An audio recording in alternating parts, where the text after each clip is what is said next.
Good morning, YouTube. Okay, I'm going to try and do a quick 5-week update. So, we are at 5 weeks and 1 day. It is Monday, September 16. And so I actually just got to work, but nobody's here yet. So I actually have a couple of minutes before everyone comes over. So I wanted to talk about the whole last week and what I've been going through. Trying to think remembering where to start. So last Sunday, I officially had quit smoking because I had all these positive pregnancy tests. So I completely stopped. So it's been a week and a day since I completely quit. And I'm feeling better now. The first 2-3 days was horrendous, but I'm feeling much better now. I still have the anxieties of when I want them, but they're slowly getting better and not as painful anymore. So that's actually like a really good thing for me, that it's just getting easier. Hopefully it will get even easier. The thing that I'm like having a hard time with now is, it's not that bad. It's just something that I had to like get into my mind that I had to do as well. Was I had to switch over to decaf coffee to try and get off as much caffeine as possible. Normally I was only having 1 cup of coffee a day anyways in the morning. But I just want to try and get as many bad things out that you're supposed to get out and get rid of. So that was definitely one thing that I've switched over to decaf whenever I can remember.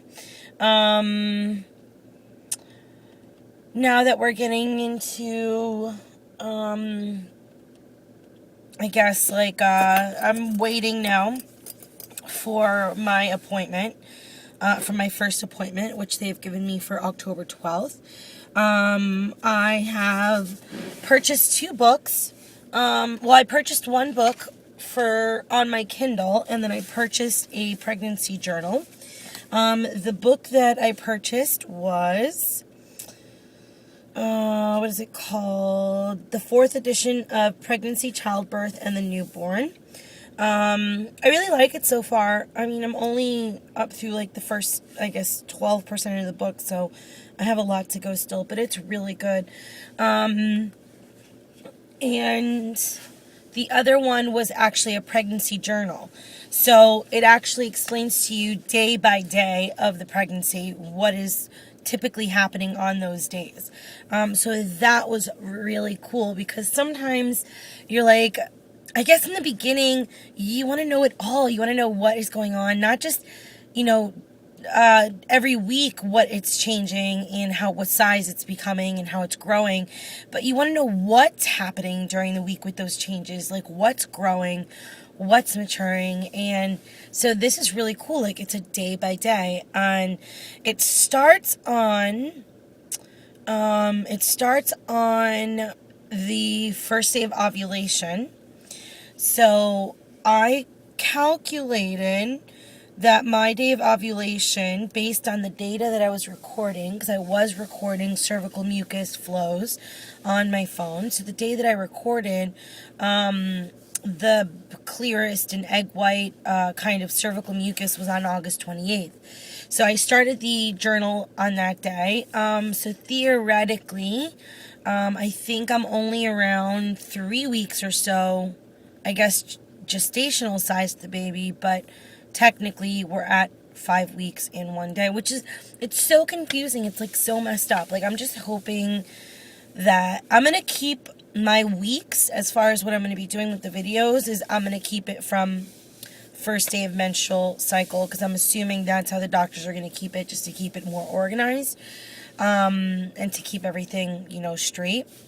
But I'm surprised how almost all the time women record their days of their periods, but they don't record the days that they ovulate. Like, it's so weird. Like, you don't know how to tell if you're ovulating and if your body's changing. So it's just weird to me that more women don't keep the days that they ovulate. Or doctors, I guess, just assume that women have always kept the days of their periods but never keep the days of their ovulation. So however they came up with this system and calculate, it's interesting. As far as symptoms, Hi again, everyone. Okay, so I had gotten cut off on the other video on symptoms. So I wanted to go ahead, and I was running out of space, so I just had to make more space in my phone. So I wanted to make a video real quick on symptoms. Since about 4 days ago, I have been feeling my chest has been killing me. More pain than I've ever felt in my chest with any kind of premenstrual periods. Going to the bathroom has been constant, more than what I used to. I have been also trying to increase more liquid, obviously, but I have been going to the bathroom more often too. The acne and staying on my face is staying consistent. So I guess whatever hormones are in my body right now are usually the hormones that was always causing me to break out before at some point in my cycle. I'm not sure which hormones it is that causes me to break out excessively. Once in a while, a little bit of back pain. Once in a while, a little bit of pain in the front, but it subsides and goes away.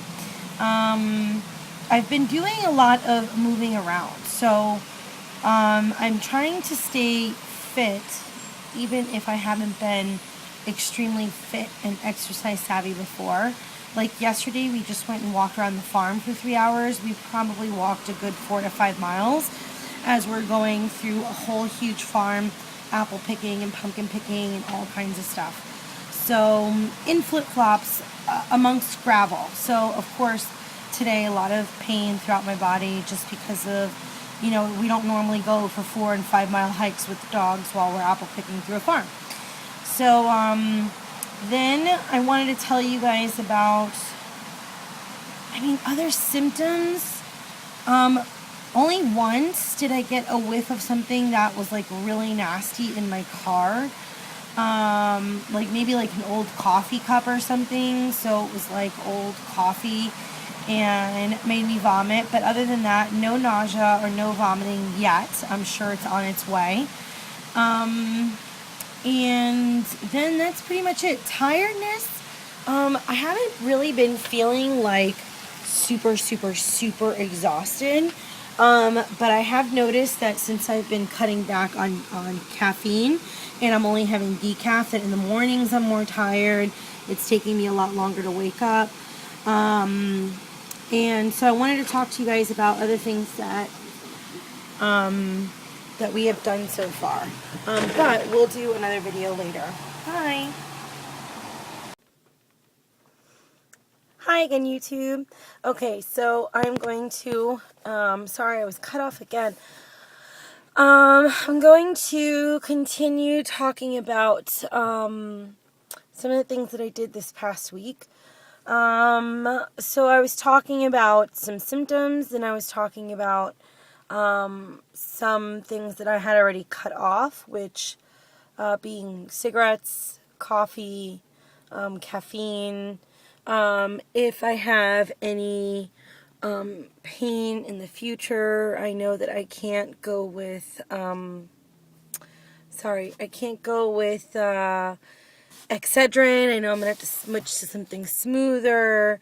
So I'm doing a lot of reading, as always, and just making sure that I get off anything that I was on before that might be harmful. And so I did get, like I said, the 2 books, the one book that I purchased and then the pregnancy journal book. And I don't know, I'm trying to think what else.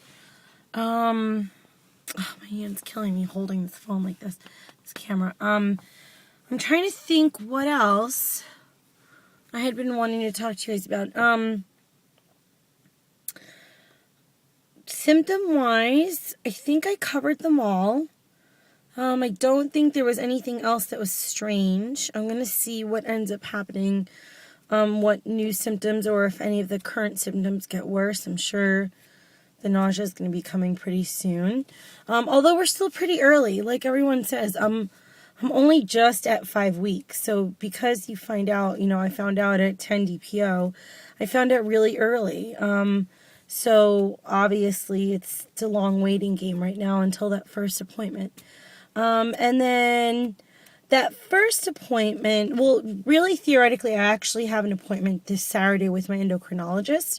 Hopefully she'll do a little bit of blood work there just to get an absolute confirmation and to see what numbers come out in that blood work, to see if I'm on par with what I think I'm on schedule-wise and week-wise.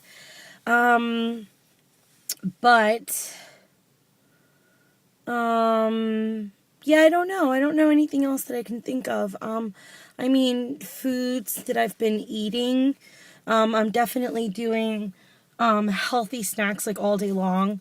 A lot more fruits and vegetables. Like lunch, I just had a Baby Bell cheese, some popcorn, and I still have, later on in the day, I still have my packet of trail mix and my Fiber One bar.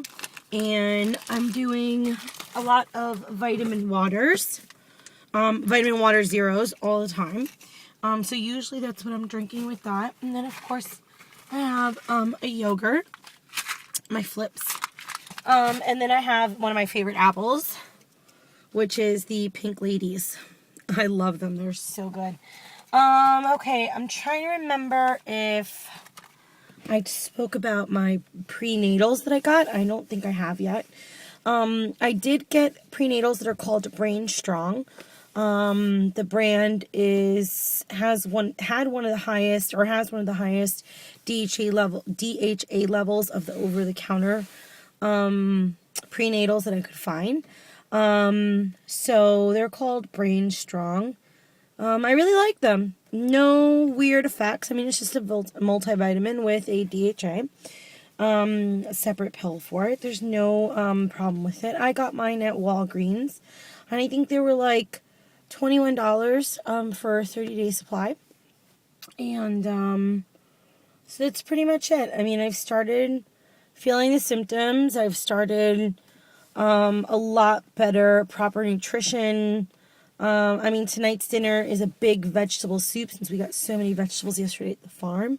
It's going to be a big, big vegetable soup with chicken in it, and just trying to stay really healthy and keeping healthy snacks coming in all the time, And I don't know, I guess that's something that maybe, I'll try and touch upon on every video, like what my lunches are like or snacks that I'm eating.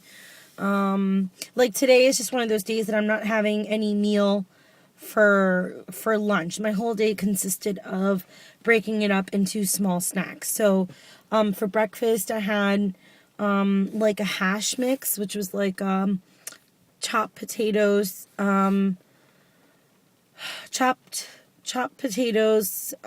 with eggs and a bunch of vegetables, all grilled, and that I made yesterday morning, like a potato hash kind of thing.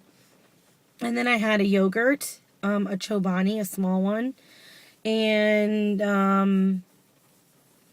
yeah, I don't know. And then what I just had now, a banana, some popcorn, and the rest of the snacks that I have for the afternoon, the Baby Bell cheese, little things like that. So I'm pretty much trying to keep my diet varied and healthy, and trying to increase the exercise. My goal, being overweight already in this pregnancy, is I don't want to gain more than 10 to 15 pounds. I really want to try and keep the exercise up, keep the healthy food up. No weird cravings yet for anything. Hopefully those weird cravings don't come in, because then I don't know if I'm going to have enough willpower to sustain them. But I'm really trying to stay focused on vitamins, vitamin waters, fruits, vegetables, the prenatals, and healthy food, and that's it. And the other one I've now remembered that I stay away from, hams, deli meats, completely get away from them as much as possible. And as I start learning what other foods to stay away from, I mean, I will, hopefully I'm there. I'm already away from the things that are the most dangerous. And hopefully there's no other things that I need to cut out. But if anybody knows any other things that they would like to hear about on these weekly videos, let me know. I'm going to try and upload these now, and hopefully you'll have them within the hour. Thank you. Bye, everyone.